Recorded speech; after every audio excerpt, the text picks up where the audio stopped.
did that come from looking at a lot of movies, or how did that? Well, it's basically because from the camera crew to the actors to me editing to the script writing, none of us ever did it before. So it was, to me, it was more like the vision. You got to have the vision. You got to be able to see the vision and placing the right pieces to make that vision come to life. So it's like okay, I see what you good at, I see what you do, and let's gear this towards your strong points. And that, like a lot of the characters in the show, I wrote their lines based off of their personalities of me knowing them. So that's why it was a lot easier for some of them to actually just be natural. So these are people you hung out with in the community? Some of them, a lot of them is. Some of them I came on through auditions and different things like that. But just from the audition, watching them audition and their demeanor and seeing how they move, like once I get one shoot with them, I kind of got a feel for them, so I know how to write them into the script. That's so, because like you're talking about everyday people who may want to do it, who may have done it a few times, or but just to make it easier for them and for myself, and as far as like the storyline and trying to make it look real on screen and all of that, it's easier for me. I'm not saying I don't know if that's how Hollywood do it or how they do it, but for me per se, it's easier for me to meet you, interact with you a few times, and then say, okay, I got the character for you. Right. You audition for this character, but I think this character will be better. It will be better. Right. Yeah. And that would come, your passion and the fact that you were so involved in music and having this talent to rap and not trying to give up and just continuing that with the support of your wife. So what I would like folks to understand is, so Backstreet, you said its name, it's basically coming off of a street. Yeah. In Citrus, right? Citra. Yeah. So how did that idea, what happened? Did something happen for you to say, I'm going to call this Backstreet? Well, yeah, it's kind of like filming those two music videos.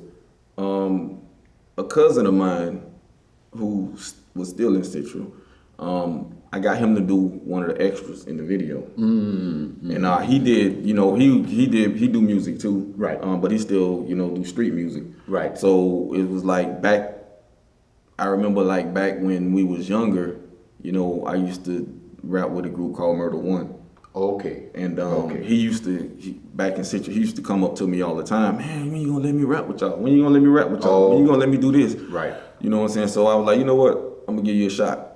And then we brought him on, and he actually was good. He did his thing. Yeah, he did his thing, and then so he was still doing music, and I got him into to be an extra in the music video. I think it was Danny Nunn's on Your Story's Not Over.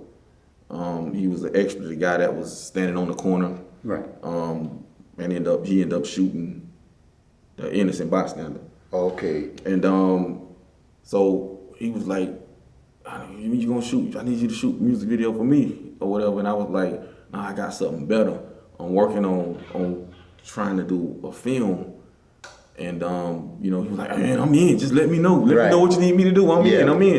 You know what I'm saying? I was like, I'm trying to figure out the right name for it or whatever. And then I was, later on that night, me and my wife was talking, and I was like, what if we call it Backstreet? Because he had me, thinking about the conversation I had with him, and I'm like, from Citra, like, what if we call it Backstreet? Yeah. And you're like, I like that. And it was like, that's where it came from. So, but born and bred in Backstreet. So Backstreet is now coming to be a reality. and you have to find different people to make this. So what would be interesting is, okay, so Backstreet is the name. Now you have to start writing scripts for this. Yeah. But then you have to, there's a vision. So how did that vision start to roll in bit by bit? It's funny. It's crazy because, like, when we first started filming, it was like I didn't know how to actually write a script. I didn't know, so it was more so like I kind of built the storyline as I filmed. Oh, In the beginning, it was more so like, okay, let's start. We're gonna base this off of two brothers.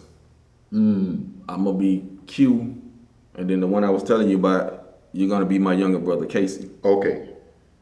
And then one brother, he's trying to get out the streets.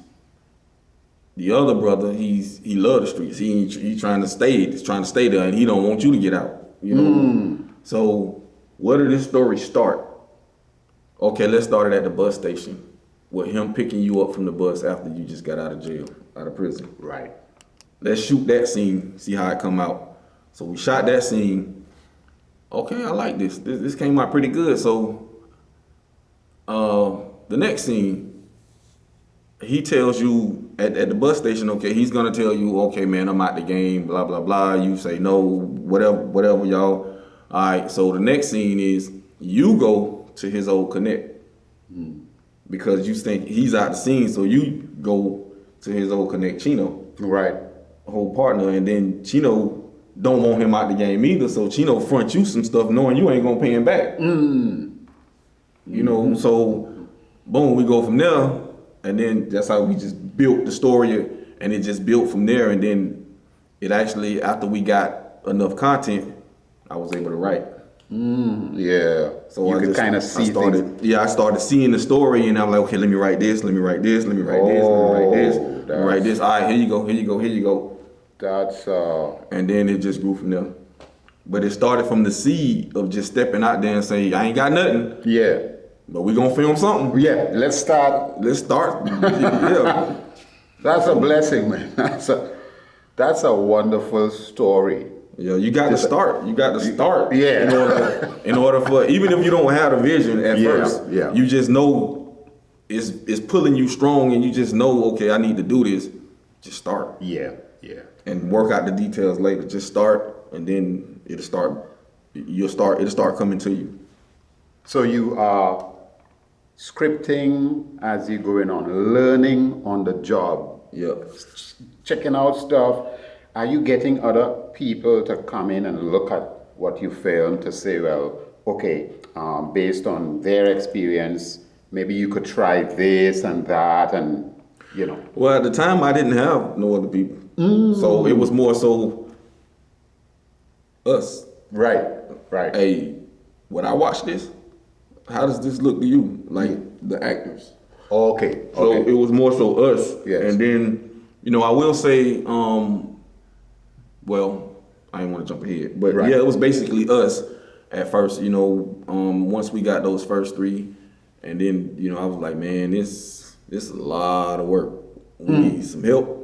Let's just put these 3 episodes out and see how they do, and see, and see what transpired from it. So that's what we did. We put those 3 out via YouTube, and then took a little break, like I said, upgraded everything, and Right. tried to get a little more information on what we was doing. Right. You know. And they are still up on YouTube? Yeah, Those they're still on YouTube. They're on the website actually. Oh, they're on the website. Backstreet.live. Backstreet.live. So you started with that, let that just hang there for a second, and I guess you are, just having folks invite more people to check it out.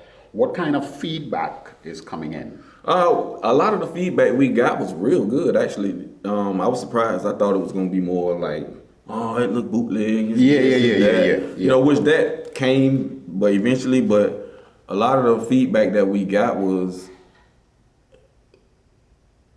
it's good somebody's doing this. Like, Yeah. what I'm saying? It's not like it was like, man, it's good. Somebody doing this in the area. It's good, you know. Yeah. Like, that's what I'm talking about. That's, you know what I'm saying? I would keep doing it and perfect it. You mentioned that folks were saying it's good to have someone doing this in the area. Yeah. Did you come across other people like yourselves filming and having stuff as well out there, or you more or less might be the only? Well, I don't know if I'm the only one. I don't believe I am. Right. Nobody. I haven't spoken with anybody that I know of that's actually doing it. I don't know. Yeah. You haven't come across anyone just yet. Yeah. That is filming. Okay, that's brilliant. Yeah. I mean, but I know. I think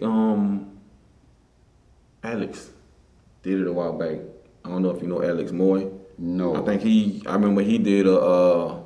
Is it Moy Media? Moy Media. Okay, Yeah. right. I think he did it a while back. I remember he did a short film, I think, because he used one of my songs in it. Oh, okay. In the film. It was years ago though. Yeah. But I remember him doing something. So, 3 episodes of Backstreet, born, you and your friend interacting, and you saying to your wife, maybe I should call this Backstreet. And now it's up on YouTube. Folks are expressing how they feel about what they saw. And what is going to happen between this time period of it being on YouTube and moving to the next level? Well, in between that time period, I kind of stepped away from it for a minute and just kind of wanted to regroup. Like I took some online courses at Full Sail. Right. Just upgraded my filming equipment.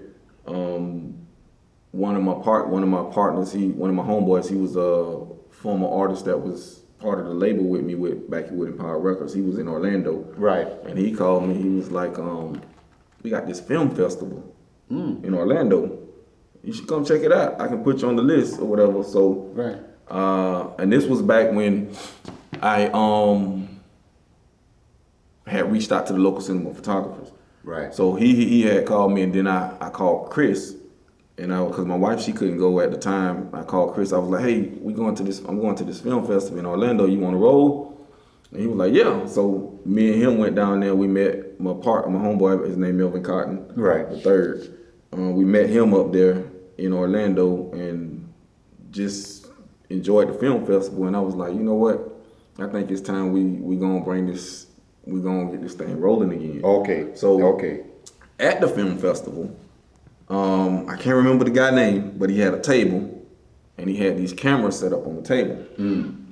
And I was looking at the cameras, and I was looking at like what he had shot with him. He was like, and I just walked up to him. I was like, "How much you want to sell it for?" Yeah. He was like,